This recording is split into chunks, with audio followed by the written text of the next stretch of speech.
but it's extremely disappointing. Some of the moments in that game in terms of how that game unfolded. Obviously, you can't give up that in the first quarter, and that kind of set us back initially. And then we just didn't do a good enough job in any facet. Just didn't do a good enough job, and that's a disappointing part for me and for this football team. But anytime something like that happens, we have to do a better job. In all facets, we got to put the guys in position, then they got to go make a play in those. Kevin Stefanski is visibly frustrated after the crushing loss to the Jets and is directly addressing Dillon Gabriels' poor performance. Gabriel faced intense pressure throughout the game, getting sacked multiple times, and his completion percentage was a mere 50%. His decision-making was questionable, and some of his plays were downright disastrous. Had the opposition been more clinical, Gabriel could have easily thrown 3 interceptions.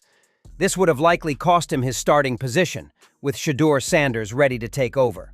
Stefanski isn't holding back and is making it clear that Gabriel's performance was far from acceptable.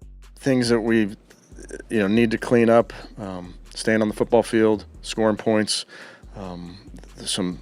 Early, there were some good moments coming out, going into halftime, obviously, getting that field goal executed, but plenty to clean up. Kevin Stefanski expressed clear frustration with the offense's performance.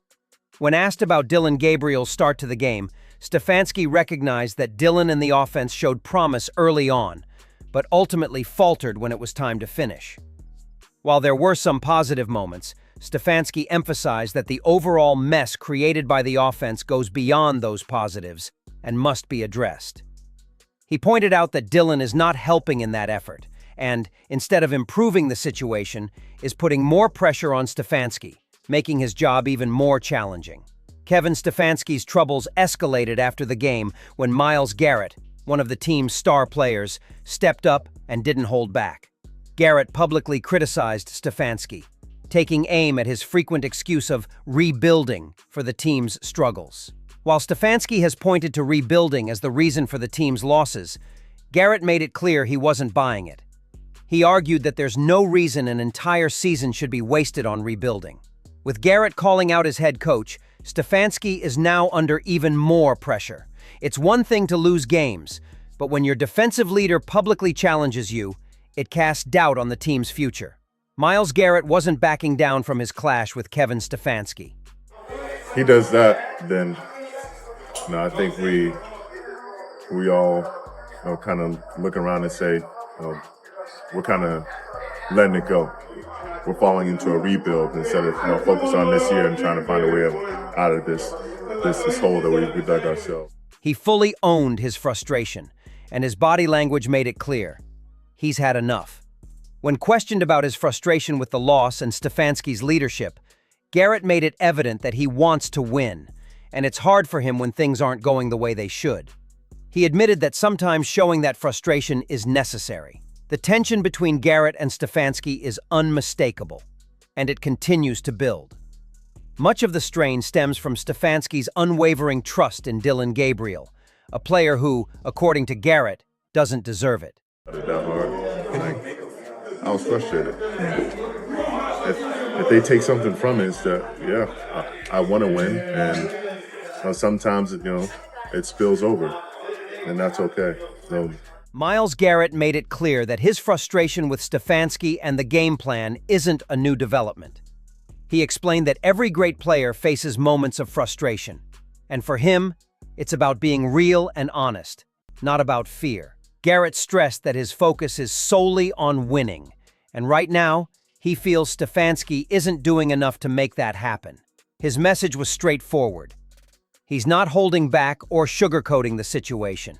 Garrett's primary concern is improving the team and ensuring they're heading in the right direction for future success. Many a player, from some really great ones to the guys who aren't around as long, show their frustration in many different ways. So as long as you show that you care and you back it up. Myles Garrett's frustration with Kevin Stefanski is completely understandable, and Stefanski is well aware of it. Despite Dillon Gabriel's poor performance, Stefanski has kept him on the field. Gabriel failed to secure any interceptions in this game, and the number of sacks he took is unacceptable, especially given the circumstances. It's not just Garrett who's noticing Gabriel's struggles. Everyone can see how he falters under pressure. The lack of progress in Gabriel's game is becoming increasingly evident, and it's clear that the situation isn't improving anytime soon. Gabriel may have started the game strong, but by the end of the second quarter, his ability to manage the pocket completely vanished. As the opposing defense increased the pressure, he struggled to cope. On several occasions, when pressure mounted, Gabriel seemed overwhelmed and was quickly taken down. Take one play, for instance. After taking the snap, Gabriel dropped back slowly when he had the chance to step up into the pocket. By the time he attempted to throw, he found himself cornered in a tight pocket and was easily sacked, unable to escape the defensive line's advantage. His inability to handle pressure was glaringly obvious. This wasn't a one-time issue.